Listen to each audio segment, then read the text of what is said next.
New York in late winter smells like thaw and risk, mud in the gutters, lanterns hissing, brokers crowding the Tontine coffee house like moths. Handwritten prices for 6 South and 3 South pinned to walls. Rumors moving faster than horses. No dunk, no sa fitinet, almanigleed. For years after the Constitution, the Union is still a balance sheet with bruises. War debts in every state ledger, a currency that once came in 13 flavors. Alexander Hamilton's plan turns the mess into a system. Assumption and funding, customs and whiskey, a national bank to discount paper, a sinking fund to buy back bonds when fear gets loud. Credit returns to the docks like spring, foreign houses in Amsterdam and London buy American debt with cautious hands. Merchants finance cargo with notes instead of favors. Securities begin to trade every day as if the new government were a company learning its ticker. Then the first great fever hits the veins. The Bank of the United States offers subscription rights. Little slips of future, stock called scrip, prices leap, and breathless buyers chase each other around the coffeehouse tables. Every bubble needs a story. In 1791 the story is that a young nation can only go up. Soft money arrives without printing presses, not paper declared by decree, but private promises and accommodation notes. Brokers finance positions on call, lenders expect coin when they knock. The street grows taller on leverage, yet the foundations still smell of river mud. In this rush stride to men with oil-field nerves. Nelson Bunker Hunt will come much later, but in 1792 it's William Dewar and Alexander Macomb. Dewar, a former Treasury insider with friends in every parlor and a balance sheet of borrowed light. Macomb, a merchant magnate who enjoys the sound $1 million makes when it moves. Dewar's plan is simple, which is to say elegant and dangerous. Borrow short against everything that isn't nailed down. Buy scrip and government bonds with both hands. Corner the trade by being the trade, then sell to latecomers who love a chart that looks like a staircase. To his creditors he offers reputation, to himself he offers destiny, to the market he offers tinder. By early 1790 to the speculation spreads like ivy. Insurance companies and canal companies sprout as paper, shells for leveraged bets. Brokers move across New York and Philadelphia like bees. Coal money rates twitch when clouds pass. Hamilton watches, not as a Puritan, but as an engineer who hears strain through the timber. The crack comes not as a cannon shot, but as a chorus of knocks. Banks begin to curtail discounts. Lenders call the loans they once renewed with a smile. Dewar cannot meet the first wave, and there are always more waves behind the first. His notes fall like bricks. Confidence follows. Prices grope for a floor that moved. March turns a market into a rumor. Government 6 South drop. Scrip collapses. Respectable shops push back closing time to count losses. A city without deposit insurance improvises by standing closer to the door. The new American credit system, barely old enough to shave, looks fragile in a bright mirror. Then a quiet hand moves under the table. Hamilton writes to William Seaton at the Bank of New York with the calm of a surgeon. Use the sinking fund federal bonds market. Deutsch dies thickest. Lean on banks to lend to sound houses, not to call in notes from panic alone. He sends more than words. He sends a map. Treasury balances can anchor loans. Customs receipts can back discounts. If rates spike, extend maturities. If politics barks, lower your voice and buy in the alley. We will oversupply courage. until the price of courage falls. Open market buying begins like rain that pretends to be mist. Government securities find bids in corners where none stood yesterday. The Bank of New York extends credit to merchants who would otherwise drown at the dock. The Bank of the United States follows suit, grudging at first, then with relief. Dua is seized by sheriffs and carried to debtor's prison. Macomb is not far behind. Their creditors discover that collateral with legs can walk away. Call loans that seemed as safe as breathing proved to be breath itself. Every failure removes a piece from the Jenga tower. Hamilton replaces pieces with ballast. Within weeks, the tape changes its accent, prices steady, then lift. Not to last summer's delirium, but to levels that let trade resume. Importers land cargo, customs houses ring, wages move through hands like water.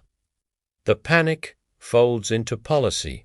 The city exhales very slowly, as if afraid to wake a child. There is no press conference, no gilded signature on a rescue act. Only letters, discreet purchases, and a hand on the shoulder of bankers who know who wrote the plan. This is central banking before the noun exists, a lender of last resort without statutes or headlines. Liquidity as medicine, not as sacrament, administered by a man who understands dosage. The political weather notices, because politics always does. Jefferson calls the stock jobbers a plague. Madison wonders what kind of republic dresses like a counting house.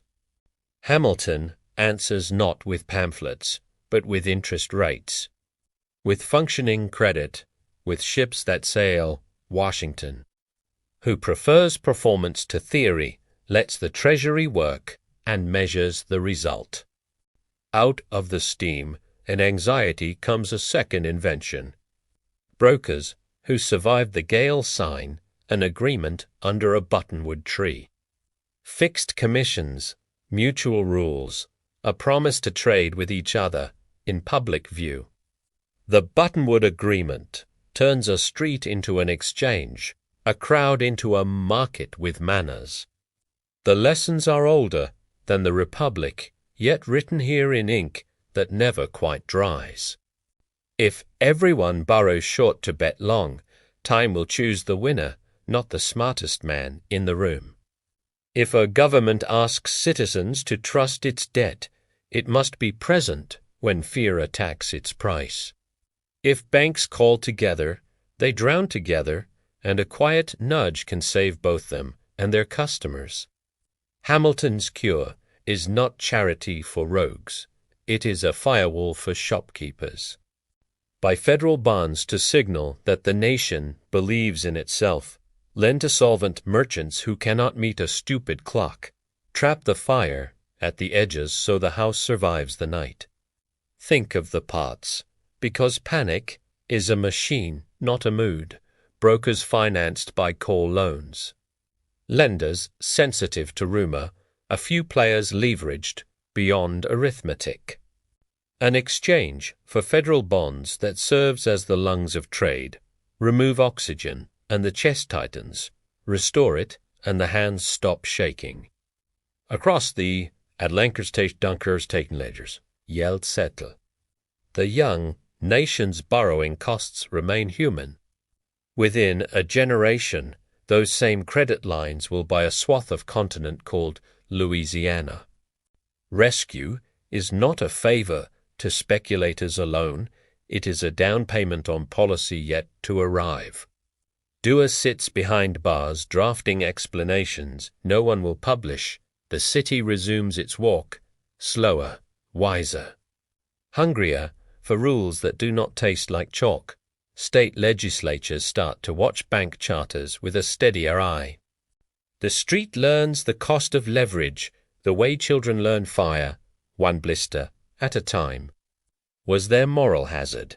Yes, and also moral clarity. The Treasury supported public debt, not private scrip, merchants with cargo. Not promoters with poems, banks were urged to lend to solvency and to refuse the mirage of momentum. The difference between rescue and reward is the difference between lungs and lottery tickets. The panic of 1792 becomes a parable, then a precedent. In 1907, J.P. Morgan will play the part of Hamilton in a library lit by candles and threats. In 1987, a single sentence from a central bank will carry the same weight as a trunk full of coin. In 2000, 8 whole alphabets of facilities will act out the letters. Hamilton wrote to William Seaton, "Behind the choreography lives a quieter idea." In la République, money to the préface marks set prices. But the state sets the walls around the room and keeps water at the hydrant. This sets us ET plumbing and the like. What did the crisis change for a dock worker who never owned a bond? His foreman kept a line of credit. His ship sailed. His wages met his rent. What did it change for a farmer up the Hudson with no ledger of scrip? The merchant he sold to survived, paid cash, bought again. The season held. What did it change for the old argument that still divides dinner tables? Whether finance serves or rules the real, whether rescue is a sin or a duty. Hamilton's answer is pragmatic. The bakery burns if the hydrant is dry. Put the fire out now. Argue about building codes in the morning. Promise to actually write them. There is a ledger of reputations as well as of coin. Hamilton spends his carefully. Letters saved in archives where dust smells like oaths. Jefferson spends his differently, warning of a nation ruled by paper, men with quick hands. Between them, the American experiment keeps walking, suspicious and ambitious at once. For students of markets, the mechanics are worth memorizing. Open market purchases as tranquilizers, moral suasion as gentle force. Differentiating solvency from illiquidity in rooms where panic makes all faces look the same. Accepting that the first responsibility is to keep the system breathing, the second to fix its diet. For students of power, the moral is steel under velvet. Legitimacy is the only collateral that compounds. You can borrow time if the public believes you will use it to repair. You cannot borrow belief twice if you sell the first loan for applause. We end where the story began, in a small city on a narrow island, coffee steaming, ledgers open. A post rider clattering down Broadway with a thin letter that changes the temperature of a room. No trumpets, no marble, only handwriting that reads like design. A republic rescues its market. The market funds its republic. A compact written in panic and kept in daylight. The blueprint carries from quill to keyboard. Don't worship markets. Don't fear them. Don't neglect their pipes. Remember that leverage is a rumor until a clock makes it a fact. And that the first American bailout was not a bribe. It was an instruction manual bound in resolve. Hamilton's secret bailout was never a secret in spirit. It taught the young country to treat finance like fire, useful, dangerous, manageable. It taught Wall Street to wear rules like a coat it keeps on when the wind rises. And it left us the buttonwood signature, a promise that price can be public and panic need not be. Walk past Federal Hall and listen. The stone keeps whispers if you stand close. You will hear boots in mud. Quick writing on cheap paper, a man telling a bank to breathe. You will hear the first version of a sentence we repeat whenever markets forget themselves. The United States will stand behind its credit, and the city will keep its lights on.